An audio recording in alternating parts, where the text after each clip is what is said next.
En 2024, la famille britannique moyenne a dépensé plus de 5000 livres par an en courses.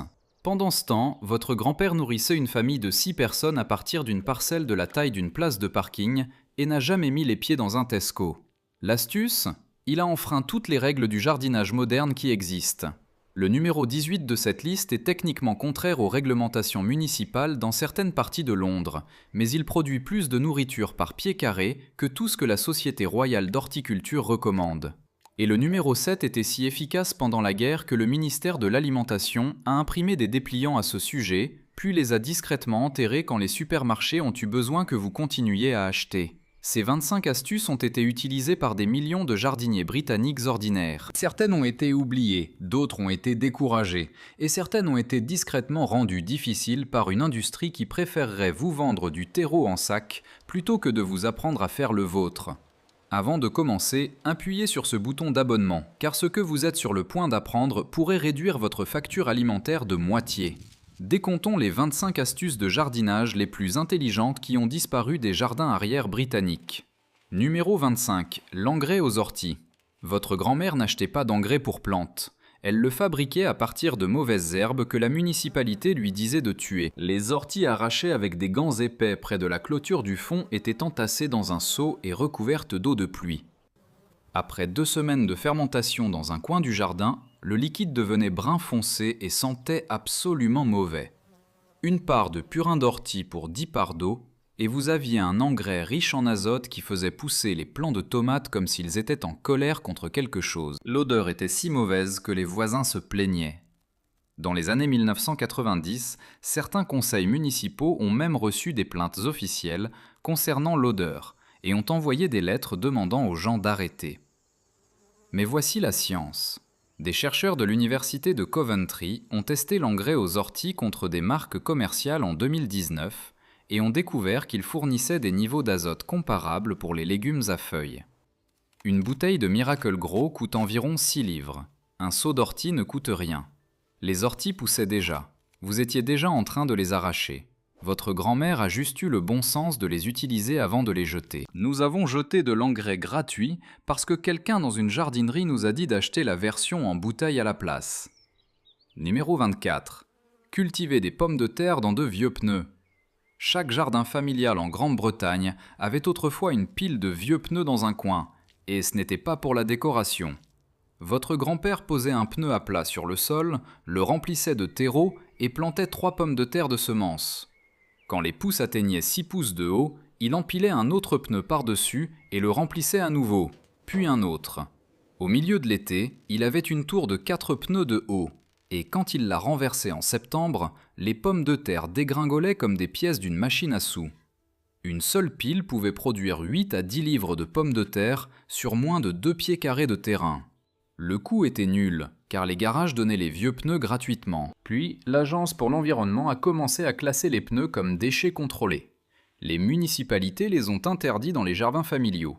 Les magazines de jardinage ont mis en garde contre les produits chimiques s'infiltrant dans le sol, bien que des études de l'université de Reading aient révélé un risque minime au niveau utilisé par les jardiniers amateurs. Le vrai problème était que les tours de pneus fonctionnaient trop bien et ne coûtaient rien. Vous ne pouvez pas vendre un produit pour remplacer quelque chose qui était déjà gratuit. Aujourd'hui, les jardineries vendent des bacs à pommes de terre en plastique pour 15 à 20 livres qui font exactement le même travail, juste dans une couleur qui s'accorde avec vos meubles de patio. Numéro 23. Conserver ses propres graines. Avant l'existence des jardineries, chaque jardinier conservait ses graines. Ce n'était pas un passe-temps. C'était ainsi que fonctionnait le jardinage. Votre grand-mère laissait 1 ou 2 plants de haricots d'Espagne monter en graines à la fin de l'été. Elle faisait sécher les gousses sur le rebord de la fenêtre de la cuisine et conservait les graines dans de vieilles enveloppes étiquetées au crayon. Le printemps suivant, des haricots gratuits. Elle faisait de même avec les tomates, les pois, la laitue et les œillets d'Inde. Des communautés entières de jardins familiaux fonctionnaient grâce à l'échange de graines. Un paquet de graines de haricots d'Espagne coûte environ 3,50 livres aujourd'hui. Votre grand-mère obtenait les siennes pour rien, année après année, à partir de plantes qui s'étaient déjà adaptées à son sol et à son climat exact. Les entreprises semencières modernes vendent des hybrides F1 qui produisent de magnifiques récoltes, mais dont les graines ne se reproduiront pas fidèlement l'année suivante. Vous devez en acheter des fraîches chaque printemps. Ce n'est pas une coïncidence, c'est un modèle commercial. La bibliothèque de semences du patrimoine, gérée par Garden Organic, s'est battue pour maintenir en vie les anciennes variétés à pollinisation libre, car ce sont celles que vous pouvez conserver. Mais la plupart des jardiniers ne connaissent pas la différence. Ils achètent, ils plantent, ils jettent les plantes mortes et ils achètent à nouveau en mars. Votre grand-mère aurait appelé cela de la folie. Numéro 22. Le compagnonnage végétal avec des œillets d'Inde. Votre grand-père plantait des œillets d'Inde français entre ses tomates et ses choux, et tout le monde pensait que c'était pour la décoration. Ce n'était pas le cas. Les œillets d'Inde libéraient une substance chimique de leurs racines, appelée alpha-tertiényl, qui tuait les nématodes à gales dans le sol. Au-dessus du sol, la forte odeur désorientait les alerodes et les pucerons, les envoyant ailleurs. Une bordure d'œillets d'Inde autour d'un carré de choux réduisait les dégâts causés par les chenilles, car les fleurs vives attiraient les cirfes, dont les larves dévoraient les pucerons par centaines. Une étude publiée dans le Journal of Applied Ecology a confirmé ce que les jardiniers des jardins familiaux savaient depuis les années 1940. Le compagnonnage végétal avec des œillets d'Inde réduisait considérablement les dommages causés par les parasites sur les brassicacées. Un paquet de graines d'œillets d'Inde coûtait environ 6 pence en 1960. Aujourd'hui, il coûte toujours moins de 2 livres. Pourtant, l'industrie des pesticides est devenue un marché de plusieurs milliards de livres en convainquant les jardiniers que les produits chimiques étaient la seule réponse fiable. Votre grand-père n'avait pas besoin de produits chimiques. Il avait besoin d'œillets d'Inde et d'un peu de bon sens. Numéro 21. Les rouleaux de papier toilette comme godets à semis. Chaque salle de bain en Grande-Bretagne produisait des pots à semis biodégradables gratuits et personne dans une jardinerie ne voulait que vous le sachiez. Votre mère gardait les tubes en carton des rouleaux de papier toilette, les plaçait debout dans un bac à semis, les remplissait de terreau et semait une graine par tube. Quand les semis étaient prêts, elle plantait le tout directement dans le sol. Le carton se décomposait dans la terre en quelques semaines. Aucune perturbation des racines, aucun choc de transplantation, aucun pot en plastique à laver et à ranger. C'était particulièrement brillant pour les légumes à racines profondes, comme le maïs doux et les panais, qui détestent que leurs racines soient dérangées. Un lot de pots biodégradables dans une jardinerie coûte environ 5 livres pour 24. Votre mère en fabriquait 50 à partir de ce que la plupart des gens jetaient dans le bac de recyclage, sans y réfléchir à 2 fois. Numéro 20. La méthode de plantation des 3 sœurs. Celle-ci venait de l'autre côté de l'Atlantique, mais a été adoptée dans les jardins familiaux britanniques dans les années 1940 et fonctionnait à merveille dans notre climat avec les bonnes variétés. Plantez du maïs doux au centre, semez des haricots grimpants autour de la base. Laissez les courges s'étaler sur le sol entre eux. Le maïs doux donnait aux haricots quelque chose sur quoi grimper. Les haricots fixaient l'azote dans le sol pour nourrir le maïs. Les feuilles de courge ombrageaient le sol, étouffant les mauvaises herbes et retenant l'humidité. 3 cultures dans l'espace normalement accordé à une seule, se nourrissant toutes les unes les autres. Une seule plate-bande surélevée de 4 pieds sur 8 pieds pouvait produire assez de maïs doux, de haricots et de courges pour nourrir une famille pendant des semaines. Les brochures creusées pour la victoire mentionnaient la culture intercalaire, bien qu'elle n'ait jamais utilisé le nom de 3 sœurs. Les propriétaires de jardins familiaux qui l'ont essayé ne juraient que par les résultats. Les conseils de jardinage modernes vous disent de donner à chaque culture sa propre rangée avec de la terre nue entre les deux. Cela gaspille de l'espace, encourage les mauvaises herbes et assèche le sol plus rapidement. La méthode des 3 sœurs enfreint toutes ces règles et produit plus de nourriture par pied carré que n'importe quel guide d'espacement moderne ne le recommande.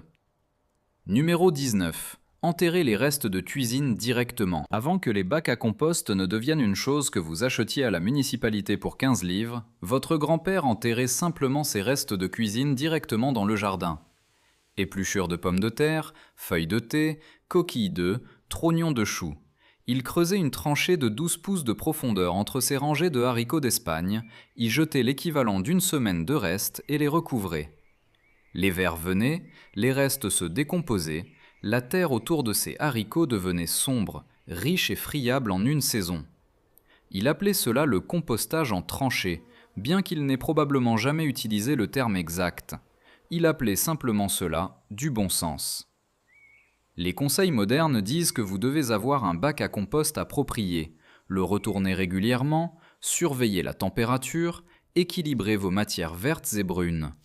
Votre grand-père sautait tout cela et obtenait le même résultat avec une bêche et 10 minutes un dimanche. Certains comités de jardins familiaux ont interdit cette pratique, invoquant des inquiétudes quant à l'attraction des rats. C'est de bonne guerre si vous enterrez de la viande cuite, mais des épluchures de légumes enterrées à 12 pouces de profondeur n'attirent pas les rats. Elles attirent les vers de terre. Et les vers de terre sont la meilleure chose qui puisse arriver à votre sol. Première pause dans le modèle. Le jardin de l'abri Anderson. C'est ici que l'histoire devient fascinante. Pendant la guerre, des millions de familles avaient des abris Anderson enfouis dans leur jardin arrière. Des arches en acier ondulé, enterrées sous des monticules de terre. Le gouvernement a dit aux gens de faire pousser des légumes par-dessus, et ils l'ont fait. Ces 18 pouces de terre empilés, réchauffés par le bas par l'air emprisonné de l'abri, créaient un microclimat de plate-bande surélevée qui prolongeait la saison de croissance de plusieurs semaines. Les courges, les choux et les pommes de terre prospéraient sur les abris Anderson à travers la Grande-Bretagne. Le monticule de terre était essentiellement une plate-bande surélevée géante avec une isolation intégrée. Après la guerre, les abris ont été retirés, mais le principe a perduré. Les jardiniers qui avaient fait pousser de la nourriture sur ces monticules avaient compris quelque chose que les jardiniers modernes commencent tout juste à redécouvrir. Les plates-bandes surélevées avec une masse thermique en dessous produisent des récoltes plus précoces et plus tardives aussi.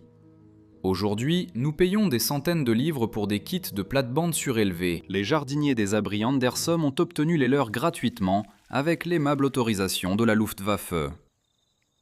Numéro 17. L'eau grise sur le jardin. Votre grand-mère arrosait son jardin avec l'eau de vaisselle et n'y pensait pas à deux fois. La bassine sortait par la porte de derrière et allait sur les haricots d'Espagne tous les soirs après le thé. L'eau du bain était versée au seau sur les parterres de fleurs. L'eau de rinçage de la lessive allait sur la pelouse. Lors des étés secs de 1976 et 1959, lorsque les interdictions d'arrosage ont frappé et que des bornes fontaines sont apparues au coin des rues, l'eau grise a maintenu en vie des jardins familiaux entiers. Un foyer produit environ 100 litres d'eau grise réutilisable chaque jour. C'est suffisant pour maintenir un petit potager en vie pendant le mois de juillet le plus sec, sans toucher à l'alimentation principale. Aujourd'hui, les compagnies des eaux facturent environ 4 livres par mètre cube. Certaines municipalités découragent activement l'utilisation des eaux grises, invoquant des inquiétudes concernant les phosphates des détergents, mais le liquide vaisselle biodégradable résout entièrement ce problème. Votre grand-mère ne s'inquiétait pas du ruissellement des phosphates, elle s'inquiétait du flétrissement de ses tomates. Des priorités différentes, le même bon sens. Numéro 16. Faire pousser de la nourriture dans le jardin de devant. Dans les années 1940, la pelouse de devant a été retournée pour la victoire. Des rangées de choux et de carottes ont remplacé les rosiers, et personne n'a sourcillé. Dans les années 1970, la culture de nourriture dans le jardin de devant était devenue presque tabou. Les voisins se plaignaient. Certaines municipalités ont émis des avertissements concernant les jardins mal entretenus. En 2011, une femme de Todmorden a été menacée de mesures d'exécution pour avoir cultivé des légumes dans son jardin de devant, bien que la municipalité ait finalement reculé après un tollé public. Pourtant, les jardins de devant reçoivent plus de soleil que les jardins arrière dans la plupart des maisons mitoyennes britanniques. Cette bande orientée au sud, entre votre porte d'entrée et le trottoir, pourrait faire pousser assez de feuilles de salade, d'herbes et de haricots grimpants pour approvisionner votre cuisine de mai à octobre. Le mouvement Incredible Edible, qui a commencé à Todmorden, le prouve depuis plus de 15 ans. Mais la stigmatisation demeure.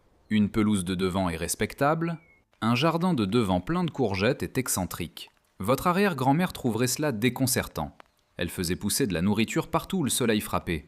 La respectabilité ne remplissait pas les estomacs. Numéro 15. Le forçage de la rhubarbe avec une poubelle.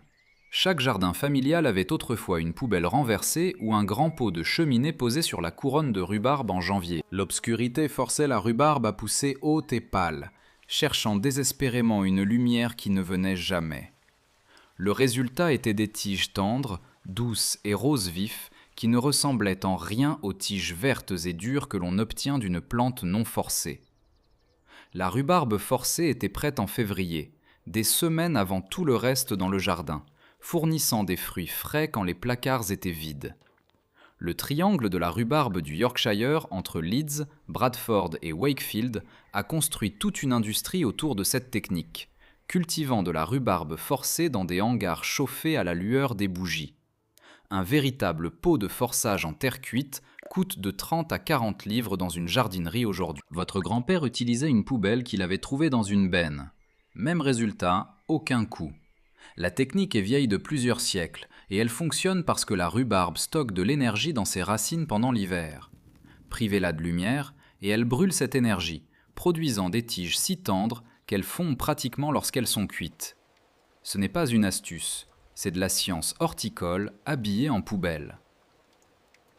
Numéro 14. Utilisez la suie comme engrais et lutte antiparasitaire. Quand chaque maison avait un feu de charbon, la suie était abondante et gratuite. Votre grand-père ramassait la suie de cheminée, la stockait dans un sac sec pendant 3 mois pour laisser les composés soufrés s'adoucir, puis la dispersait autour de ses oignons, carottes et brassicacées.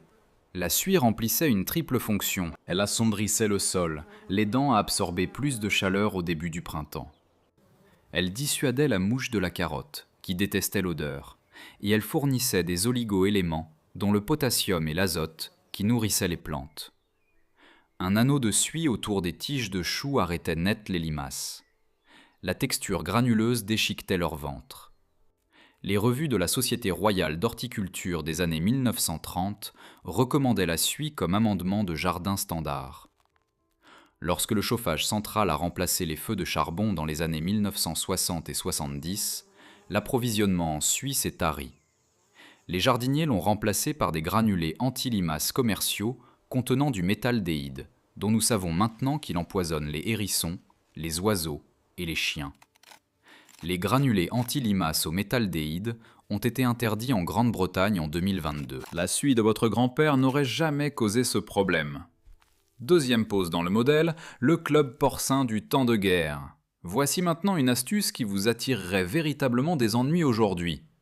Pendant la guerre, les voisins formaient des clubs porcins. Des groupes de familles élevaient collectivement un cochon dans le jardin arrière de quelqu'un, le nourrissant entièrement de restes de cuisine et de déchets de légumes.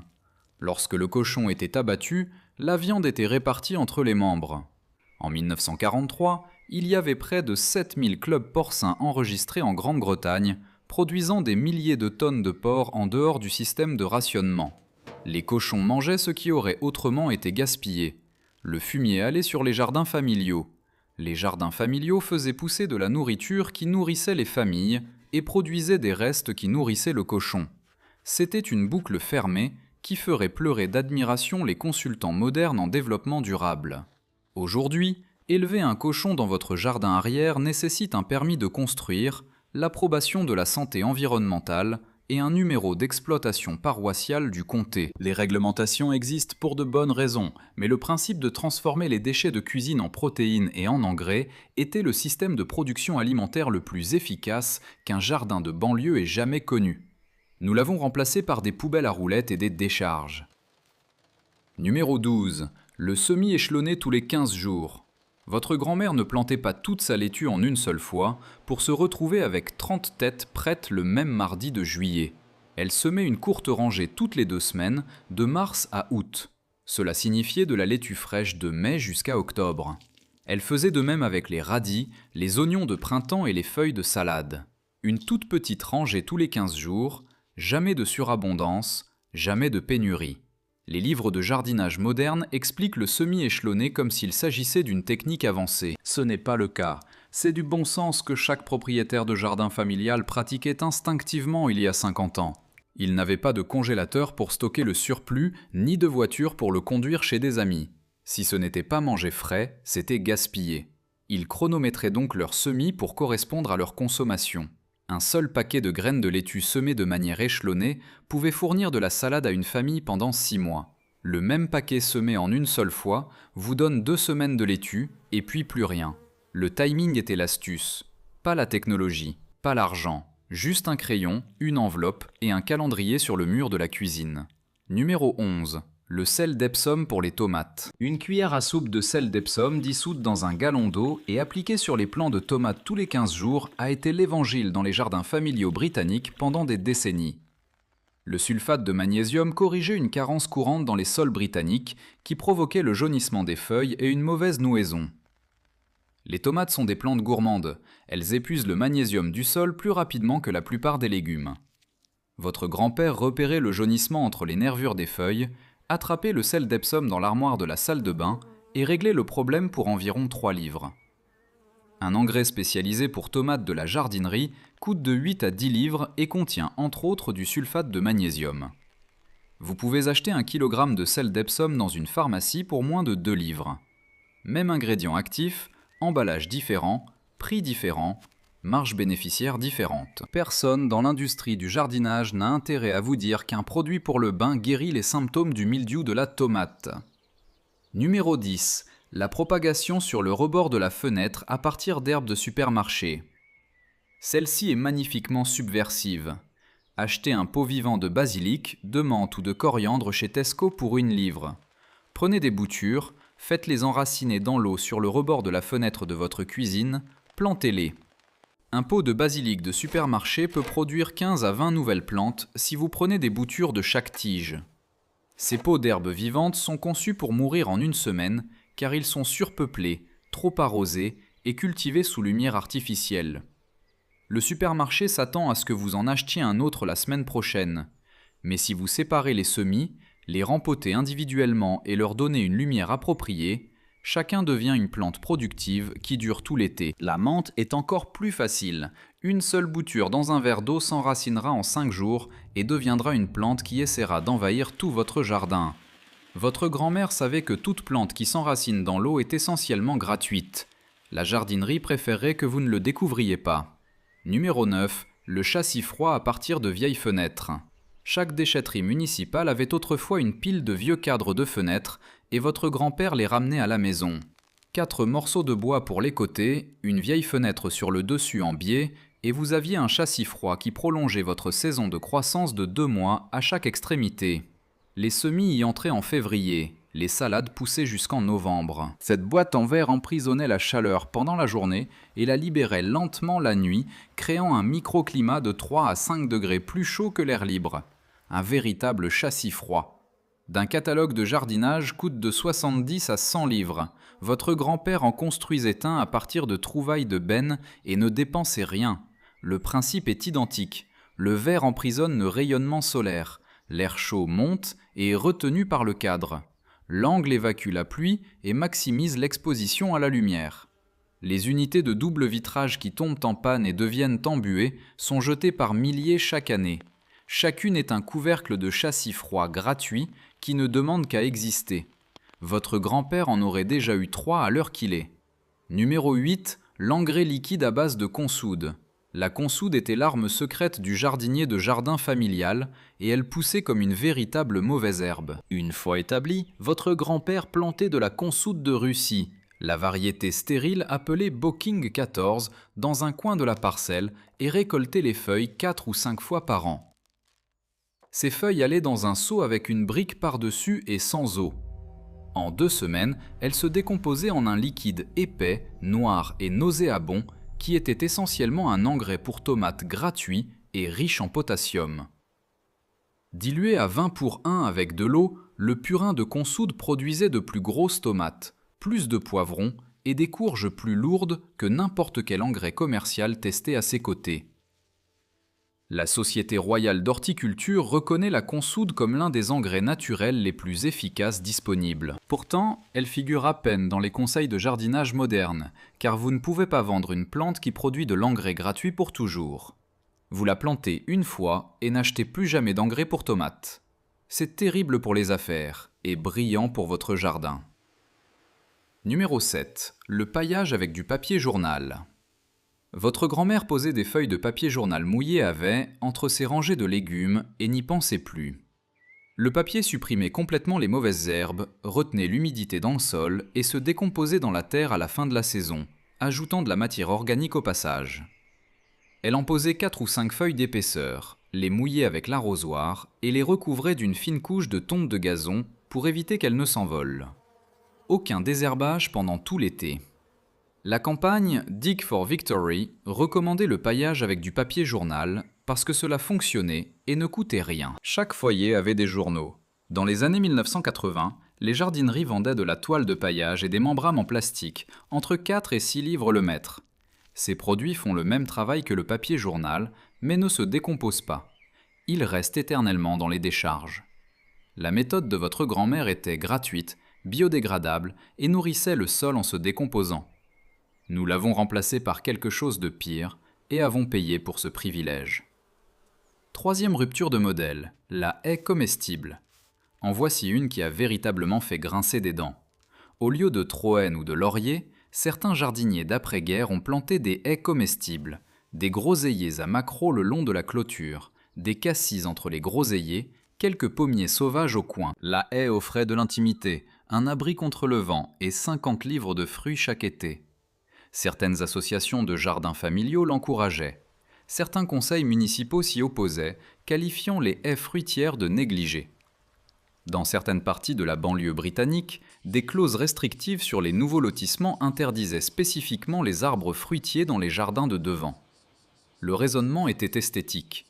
Une haie de troène a l'air soignée, une haie de groseillier a l'air productive, et la productivité fait apparemment baisser la valeur des propriétés. Votre arrière-grand-mère trouverait cette logique extraordinaire. Elle plantait de la nourriture partout où il y avait de la terre et du soleil. L'idée qu'une haie doive être décorative plutôt qu'utile lui aurait semblé être la pire espèce de gaspillage. Numéro 5. Les boîtes à œufs comme bac à semis. Les boîtes à œufs en carton remplies de terreau et semées de graines ont servi de parfaits bacs à semis biodégradables pendant des décennies. Chaque compartiment contenait une graine. Lorsque les semis étaient prêts, vous déchiriez la boîte et plantiez chaque section directement dans le sol. Le carton se décomposait en quelques semaines. Pas de plastique, pas de déchets, pas de frais. Une pile de boîtes à œufs provenant des petits déjeuners d'un mois vous donnait assez de bacs à semis pour tous les semis du printemps. Les bacs à semis en plastique d'une jardinerie coûtent de 3 à 5 livres et se fissurent après 2 saisons. Les boîtes à œufs de votre grand-mère étaient gratuites et fonctionnaient parfaitement à chaque fois. Numéro 4. La culture verticale sur les clôtures et les murs. Votre grand-mère faisait pousser des haricots grimpants, des capucines et même des concombres sur toutes les surfaces verticales qu'elle pouvait trouver. La clôture du fond, le côté de la cabane, un morceau de vieux filet tendu entre 2 poteaux. Elle avait compris que l'espace vertical était un espace de culture gratuit que la plupart des jardiniers ignoraient complètement. Un panneau de clôture de 6 pieds peut soutenir une rangée de haricots d'Espagne qui produit de 10 à 15 livres de haricots tout au long de l'été. Cela représente 10 livres de haricots provenant d'une surface qui ne servait à rien d'autre qu'à empêcher le chat du voisin d'entrer. Les médias de jardinage modernes traitent la culture verticale comme une innovation à la mode. Ce n'est pas le cas. Chaque jardin de maison mitoyenne victorienne avec un mur orienté au sud avait quelque chose qui y grimpait.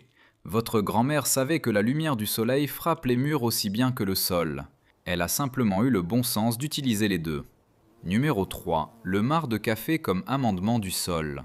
Chaque café en Grande-Bretagne jette des kilogrammes de marc de café usagés tous les jours, et votre jardin familial local pourrait en utiliser chaque gramme, incorporé dans le sol autour des plantes acidophiles comme les myrtilles, les azalées et les rhododendrons.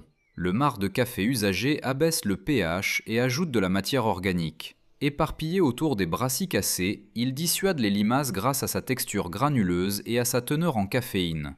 Mélangé au compost, il accélère la décomposition en nourrissant les bactéries qui décomposent la matière organique. Une étude de l'université de Melbourne a révélé que le marc de café améliorait la structure du sol et la rétention d'eau lorsqu'il était correctement composté.